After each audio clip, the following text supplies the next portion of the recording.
ચકલીનો જાદુઈ ઘડો। એક જંગલમાં વરસાદ પડી રહ્યો હતો। આકાશમાં વીજળી ચમકી રહી હતી। ચમેલીના તૂટેલા ઘરમાંથી પાણી ટપકી રહ્યું હતું। એનાથી ચમેલી પરેશાન થઈ ગઈ હતી। ચમેલી બોલી, અરે રામ, આ પાણી તો ઘરમાં આવી ગયું, ક્યાંક બાળકોની પથારી સુધી ન પહોંચી જાય। ચમેલીના બે નાના બચ્ચા દરવાજા પાસે ઊભા હતા। ડરના કારણે કાપી રહ્યા હતા। બહાર થતી વીજળીના કારણે એની આંખોમાં ડર ચોખ્ખો દેખાતો હતો। ટીનુ બોલ્યો, માં, અરે આ વીજળી આટલી જોરથી કેમ ચમકે છે? મીનુ બોલ્યો, માં, મને ઠંડી લાગે છે, આ પાણી આપણા ઘરને તાણી જશે શું? ચમેલી બોલી, ડરો નહીં બાળકો, હું છું ને, જ્યાં સુધી હું છું ત્યાં સુધી કંઈ નહીં થાય। પણ મનમાં ને મનમાં ચમેલી પરેશાન હતી। બહાર પાણી વધતું જ જતું હતું। ચમેલી બોલી, આ હાલાતો દિવસે ને દિવસે બગડતા જાય છે। ના મારી પાસે ઘરના રિપેરિંગના પૈસા છે કે ના તો કોઈ મદદ માટે સહારો। આજે હું મિન્ટુ બહેનના ઘરે જઈશ, શાયદ મિન્ટુ બહેન કોઈ મારી મદદ કરી આપે। ચમેલી અને મિન્ટુ જ્યારે નાની હતી ત્યારે મધપુરા ગામમાં રહેતી હતી।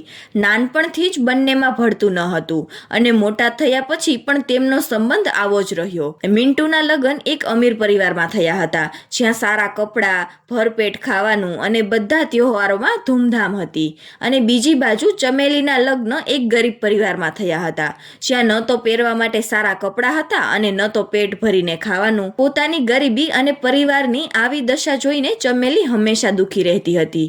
તે મિન્ટુના ઘરે પોતાની ભૂખ અને ઘરને બચાવવા માટે પૈસા લેવા માટે જાય છે અને વરસાદ પણ વધી રહ્યો હતો। ચમેલી મિન્ટુના ઘરે પહોંચે છે। ચમેલી બોલી, મિન્ટુ બહેન, કેમ છે તું? ઘણા દિવસથી તને મળી ન હતી, વિચાર્યું આજ તને મળી લઉં। મિન્ટુ બોલી, હું ઠીક છું, પણ સાચું કારણ કે જેનાથી તારે મારી ઘરે આવવું પડ્યું?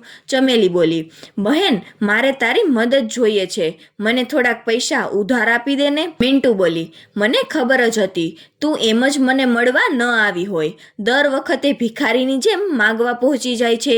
મારા છોકરાઓ નાના છે, મારું ઘર રિપેર કરવું છે। ચમેલી બોલી, એવું ન બોલ બહેન, મારા નાના નાના બચ્ચા છે, હું જલ્દી તારા પૈસા પાછા આપી દઈશ। મિન્ટુ બોલી, તારા છોકરાઓની ચિંતા હું શું કામ ને કરું? શું તારો પતિ નથી કમાતો? શું એ કામચોરની જેમ આખો દિવસ ઘરે બેસી રહે છે? ચાલી જા અહીંયાથી, હું તને એક ફૂટી કોડી પણ નહીં આપું। ચમેલી બોલી, અરે તું તો મારી બહેન છે, શું તને તારી આ ગરીબ બહેન ઉપર થોડીક પણ દયા નથી આવતી? મિન્ટુ બોલી, દયા? મને તો તારાથી શરમ આવે છે। તારી તો કંઈ ઇજ્જત નથી આ ગામમાં, પણ મારી તો ઘણી ઇજ્જત છે આ ગામમાં। તારી આવી હાલત જોઈને લોકો મારા પર હસે છે કે જોવો આ મિન્ટુની બહેન જાય છે, એટલા માટે હવે ક્યારેય પણ મારા ઘરે ન આવતી। જા, ચાલી જા અહીંયાથી। પોતાની બહેનની કડવી વાતોથી દુઃખી થઈને ચમેલી વરસાદમાં ફરી તેમના ઘર તરફ જવા લાગી। રસ્તામાં એમણે જોયું કે એક ગરીબ ભિખારી વરસાદમાં એક ઝાડ નીચે પડ્યો હતો અને એ તડપતો હતો। ચમેલી બોલી, અરે ચાચા, શું હું તમારી કોઈ મદદ કરી શકું? ભિખારી બોલ્યો, અરે બેટી, કેટલા દિવસથી મેં કંઈ ખાધું નથી, જો તારી પાસે કંઈ ખાવાનું હોય તો મને આપી દે। ચમેલી પાસે એક નાની થેલી હતી, જેમાં એના બાળકો માટે થોડાક બોર રાખ્યા હતા। થેલીમાંથી 2 બોર કાઢીને એ ભિખારીને ખાવા માટે આપ્યા। ભિખારી બોલ્યો, અરે વાહ, આ તો ખૂબ જ સ્વાદિષ્ટ છે, મને હજી બોર ખાવા માટે આપ। ચમેલી બોલી, હજુ વધારે આપું તો મારા બાળકો શું ખાશે? ભિખારી બોલ્યો, દે મને બધા બોર આપી દે, તારા બાળકો માટે પછી વિચારીશું। બોર ખાવા માટે ગરીબ ભિખારી એટલો ભૂખ્યો હતો કે ચમેલી ના ન પાડી શકી અને આખી થેલી એ ગરીબ ભિખારીને ખાવા માટે આપી દીધી। તે ભિખારી બોલ્યો, સાંભળ ચકલી, હું કોઈ ભિખારી નથી, હું એક તાંત્રિક છું। ચમેલી બોલી, તાંત્રિક? ભિખારી બોલ્યો, એક શ્રાપના કારણે મારી બધી શક્તિઓ ચાલી ગઈ હતી, પણ આજ તે આપેલા બોર ખાવાથી મારી બધી શક્તિઓ પાછી આવી ગઈ છે। ચમેલી બોલી, મેં તો મારા બચ્ચાનું ખાવાનું તમને આપી દીધું, હવે એ તો ભૂખ્યા રહેશે। ભિખારી બોલ્યો, તે તારા બાળકોનું ખાવાનું મને આપ્યું છે, એટલા માટે હું તને એક એવી વસ્તુ આપીશ કે જેનાથી તારા બાળકો ક્યારેય પણ ભૂખ્યા નહીં રહે।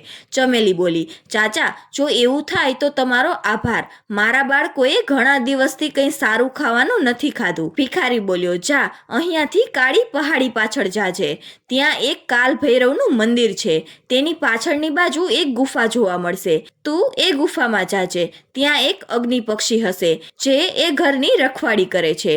તું એને આ મીઠી કેરી ખવડાવી દેજે અને જ્યારે એ ખુશ થઈ જાય ત્યારે તું તેમની પાસેથી એક જાદુઈ ઘડો માગી લેજે. જાદુઈ ઘડાથી તારા બાળકો ભૂખ્યા નહીં રહે. ચમેલી ઉડીને કાળી પહાડીની પાછળ જાય છે. ત્યાં તેમને દૂર એક મંદિર દેખાય છે. એ મંદિરને પાર કરે છે ત્યાં તેમને એક ગુફા દેખાય છે અને એ ગુફાની અંદર જાય છે. ગુફામાં એક ભયાનક અગ્નિ પક્ષી દેખાય છે. એ પક્ષી ચમેલીને કહે છે, કોણ છે તું? તું અહીંયા કેમ આવી છે? ચાલી જા અહીંથી, નહીતર તને સળગાવીને ભસ્મ કરી દઈશ. ચમેલી બોલી, મને તો તાંત્રિકે મોકલી છે અને આ લ્યો મીઠી કેરી ખાવ. ગુસ્સો કેમ કરો છો? મીઠી કેરી જોઈને અગ્નિ પક્ષીનો ગુસ્સો શાંત થઈ જાય છે અને ચમેલીના હાથમાંથી કેરી લઈ લે છે અને ખુશ થઈને કહેવા લાગે છે, વાહ વાહ મીઠી કેરી, પહેલા કેમ ન આપી? આજ તો કેરી ખાવાની મજા આવી જશે. અગ્નિ પક્ષી એ કેરીને જોઈને ખૂબ જ ખુશ થાય છે અને એને મજાથી ખાવા લાગે છે અને એ કેરી ખાધા પછી એ ચકલીને કહે છે, બોલ ચકલી, શું લેવા આવી છો? તાંત્રિકે તને અહીંયા શું લેવા માટે મોકલી છે? ચકલી બોલી, તાંત્રિકે મને અહીંયા એક જાદુઈ ઘડો લેવા માટે મોકલી છે. મને જાદુઈ ઘડો આપી દો. અગ્નિ પક્ષી ચમેલીને એક જાદુઈ ઘડો આપે છે. ચમેલી એ જાદુઈ ઘડાને લઈને તેમના ઘરે આવે છે અને ઘરે જઈને એ જાદુઈ ઘડાને જોવે છે અને તાંત્રિક બાબાના કહેવા પ્રમાણે એક મંત્ર બોલવા લાગે છે.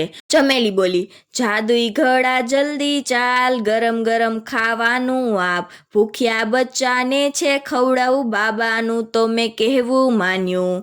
જેવું જ ચમેલી એ બોલે છે કે તરત જ ઘડાની ઉપર જાદુ થવા લાગે છે અને થોડી વાર પછી એ જાદુઈ ઘડામાં જોવે છે તો જાદુઈ ઘડામાં ગરમા ગરમ સમોસા ભરેલા હતા. ચમેલીએ એ સમોસાને એક થાળીમાં કાઢી લીધા અને વારાફરતી બધું બોલીને થોડી વારમાં ખાવાનું માંગી લીધું અને બધાએ બેસીને મજાથી ખાધું. મીનુ બોલ્યો, મમ્મા મને તો આજે ખૂબ જ મજા પડી ગઈ ખાવાની. જો તું નવા કપડાં પણ લાવી દે તો વધારે મજા આવત. ચમેલી બોલી, શું આ જાદુઈ ઘડો નવા કપડાં પણ આપી શકશે? ચાલો ટ્રાય કરીએ, શાયદ નવા કપડાં પણ મળી જાય. ચમેલી જાદુઈ ઘડાને જોઈને પાછી મંત્ર બોલવા લાગી, ઘડો છે તું જાદુઈ, આપી દે મને સાડી, ફાટેલા કપડાં પસંદ નથી, નવા કપડાં ઘરમાં આવે. પછી જેવું ચમેલીએ ઘડામાં જોયું કે ત્યાં જ એક સુંદર અને ચમકતી સાડી હતી. એ સાડીને જોઈને ખૂબ જ ખુશ થઈ. ફરીથી આ મંત્ર બોલીને બાળકો માટે નવા નવા કપડાં મંગાવી લીધા અને બાળકોએ એ કપડાં પહેરીને ખૂબ જ ખુશ થયા. ટીનુ બોલ્યો, મમ્મા આ નવા નવા કપડાં કેવા સુંદર છે, હવે હું તો દરરોજ નવા જ કપડાં પહેરીશ. મીનુ બોલ્યો, હું તો દરરોજ નવું નવું ખાવાનું ખાઈશ, રસગુલ્લા, ગુલાબજાંબુન, જલેબી, સમોસા, કચોળી, વાહ કેવી મજા પડશે. ચમેલી બોલી, હા બાળકો કેમ નહીં, હવે હું તમને ગંદા કપડાં નહીં પહેરવા દઉં અને વાસી ખાવાનું પણ નહીં ખાવા આપું. મારા પ્યારા બાળકો ચાલો હવે સૂઈ જાઓ.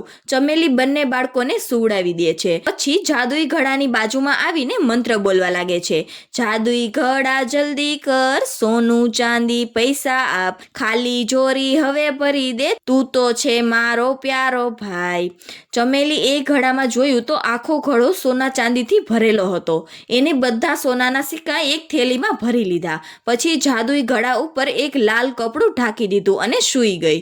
હવે એના પરિવાર પાસે ભરપેટ ખાવાનું હતું અને એમને એ સોનાના સિક્કાથી એક મોટું ઘર પણ બનાવી લીધું અને બધા ખુશીથી રહેવા લાગ્યા. પણ એક દિવસ ચમેલીની બહેને જોયું કે ચમેલીનું ઘર તો ખૂબ જ મોટું અને સુંદર છે અને બધા લોકો ખુશી અને આનંદથી રહે છે.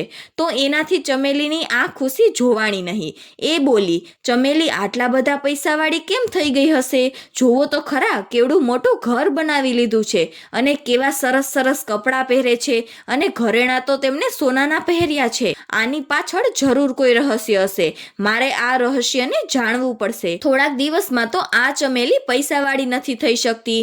એ એક દિવસ ચમેલીના ઘરે છુપાઈને પહોંચી જાય છે અને છુપાઈને તે જોવે છે. એમણે જોયું કે ચમેલી જાદુઈ ઘડાની બાજુમાં ઊભી રહીને મંત્ર બોલે છે અને સારું સારું ખાવાનું બનાવે છે અને નવા નવા કપડાં જાદુઈ ઘડાની મદદથી બનાવે છે. એ જોઈને એમને ખૂબ જ નવીન લાગ્યું અને એ સમજી ગઈ કે બધું આ જાદુઈ ઘડાની મદદથી જ થાય છે. જ્યારે ચમેલી કોઈ કામથી બહાર ગઈ ગઈ હતી ત્યારે એ જાદુઈ ઘડો ચોરી લે છે અને પોતાના ઘરે જઈને જાદુઈ ઘડાને કહે છે, જાદુઈ ઘડા જલ્દી કર, સોના ચાંદી કપડાં દે. જ્યારે તેમણે આ મંત્ર બોલ્યો ત્યારે જાદુઈ ઘડામાંથી આગ નીકળવા લાગી અને તેમાંથી તીખો ધુવાણો નીકળ્યો. એમની આંખો બળવા લાગી અને તેમની હાલત પણ બગડી ગઈ હતી અને ધુવાણાના કારણે તેમની આંખો પણ સોજી ગઈ હતી. અને જાદુઈ ઘડાને લઈને ફરી તે ચમેલીના ઘરે મૂકી આવે છે. તે બોલી, અરે બાપરે, આજે તો મારો જીવ જાત, કેટલું દર્દ થતું હતું આંખોમાં. નથી જોતો મારે આવો કોઈ જાદુઈ ઘડો, માન બચી છું આજ તો હું. આવી રીતે મિન્ટુ બહેનને તેમની ભૂલનો સબક મળી ગયો હતો અને ચમેલીને એમના મદદનું ફળ, અને ચમેલીનું પરિવાર સારી રીતે રહેવા લાગે છે.